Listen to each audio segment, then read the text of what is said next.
So Lord, for me, I ask that the words of my mouth this morning and the meditations of my heart be pleasing to you, Lord, my rock and my redeemer. Amen. You know, crucifixion was intended to be a cruel and unusual punishment. The person being crucified was stripped naked and nailed to a cross. Death was slow, agonizing, and public. Victims often took several days to die. Hunger, thirst, pain, exposure often drove them mad. They died from exhaustion rather than their wounds. Just imagine hanging on the cross, day after day, hour after hour, agonizing minute after agonizing minute. Just imagine never being able to shift positions to make yourself more comfortable. I can't sleep comfortably throughout the night without shifting positions, and I'm sure everybody's like that. People can't sleep comfortably without shifting. You know, you lie in one position too long, your arm becomes numb and cold and hard to move, and you have to flop it around until the feeling comes back. Imagine having all your weight borne by nails in your hands and your feet. Imagine hanging in the same position all night, never being able to shift your weight to another part of your body. Imagine hanging there for days. Imagine the hopelessness, knowing that untold days of agony lie ahead, knowing that the only possible outcome was death, waiting for death to come, being helpless to speed its coming, seeing the Roman guards and knowing that rescue was impossible. Watching villagers arise in the morning and carry out their daily chores. Listening to cruel remarks by passersby. Watching the lights flicker in the distance at night as people retired to their comfortable beds. Listening to a distant dog bark in the quiet of the night. Trying to fall asleep and being unable to do so. Try to imagine a more horrible death. You know, this cruelty, it had a purpose, didn't it? The Romans were sending this message: disobey the law, and this will happen to you. Jesus was crucified as a criminal. He hadn't disobeyed any laws. You know, both Pilate and Herod agreed to that, didn't they? But the crowd had shouted, "Crucify him! Crucify him!" So they did. A man being crucified was as helpless as a man could be. He couldn't eat. He couldn't drink. He couldn't get comfortable. He couldn't sleep. He couldn't strike out at his tormentors. He couldn't escape. He couldn't cover his nakedness. He couldn't speed his own death. A man being crucified was as utterly helpless as a man could be. The things they said to Jesus as he hung upon the cross, they emphasized that helplessness. Three groups of people taunted Jesus. You had the religious leaders as they scoffed. They said, "He saved others, let him save himself." And then you had the soldiers as they mocked him. They said, "If you are the king of the Jews, save yourself." And then the thief derided him by saying, "Aren't you the Messiah? Save yourself and us." But how could a man on a cross save anyone? That was the point of the cross, to render a dangerous man helpless. You know, a man on the cross had no power. A man on the cross posed no danger. A man on the cross couldn't hurt anyone. A man on the cross could not save anyone. But they hadn't reckoned on Jesus, had they? Jesus proved them wrong. Jesus was not helpless. Filled with God's Spirit, Jesus still had the power to seize the initiative. He had the power to save. And save he did. You know, the first people that Jesus saved were those responsible for his death. Father, forgive them, he prayed, for they do not know what they're doing. He was praying for the Roman soldiers. They certainly didn't know what they were doing. They were just obeying orders, weren't they? Just doing their duty. Just performing a dirty but necessary job.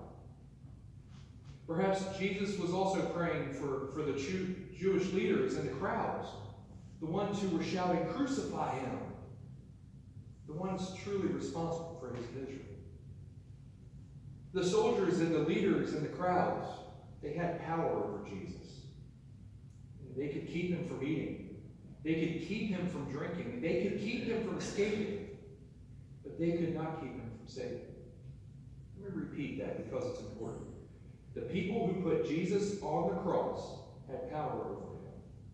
They could keep him from eating and drinking and escaping, but they could not keep him from saving. Jesus saved people, and even while hanging on the cross. The irony was that Jesus' first act of salvation from that cross was directed at those who were trying to stop him from saving anyone. Father, forgive them, he prayed, for they do not know what they are doing. Who needed saving more than the people responsible for killing Jesus? And then the two criminals joined in. The first criminal derided Jesus, saying, "Aren't you the Messiah? Save yourself and us."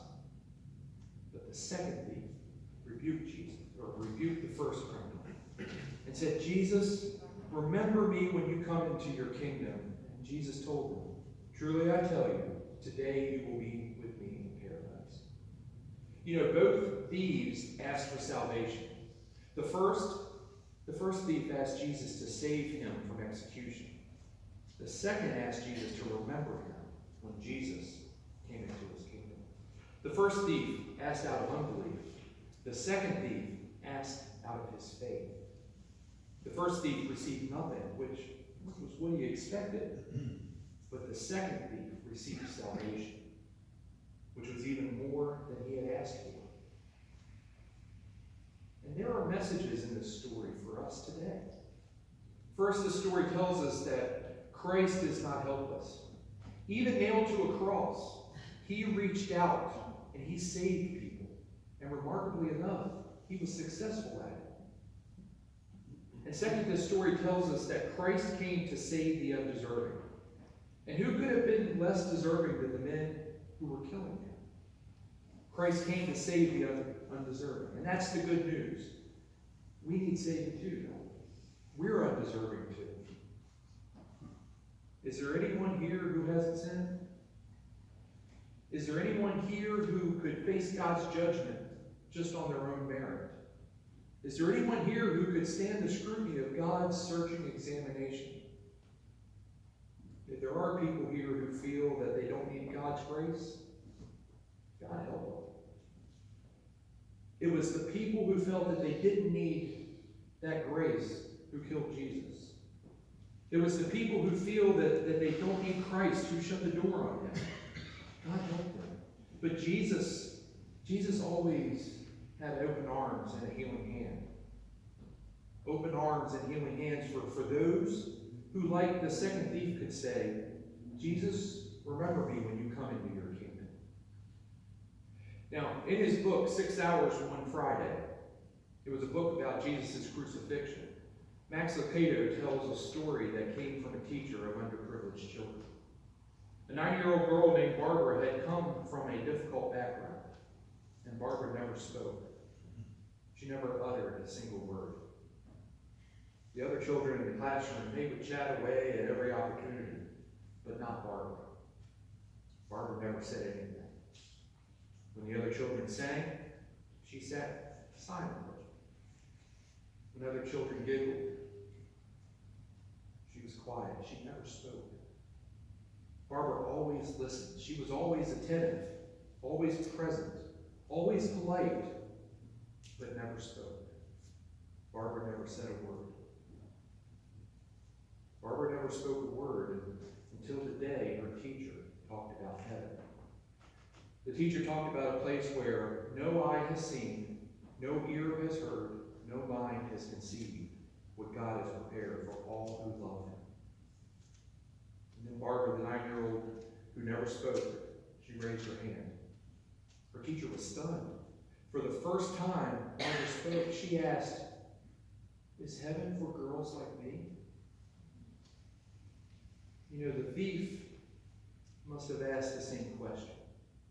Is heaven for people like me? And we ought to ask the same question. Is heaven for people like me? The answer, of course, is yes. Yes, heaven is for you. Yes, heaven is for me. Count on it. The man who was locked on the cross has unlocked the gates of heaven for all who will accept the grace that he offers. Christ came into this world to save sinners, and he did. Christ came into this world to save his tormentors, and he did. Christ came into this world to save a thief, and he did. Christ came into this world to save you and to save me, and he did. All we need to do is to accept this gift, is to love the giver. Jesus gave his all for us, and all that he asks is that we accept his gift and love him. Friends, it's in the name of the Father, the Son, and the Holy Spirit that I share this message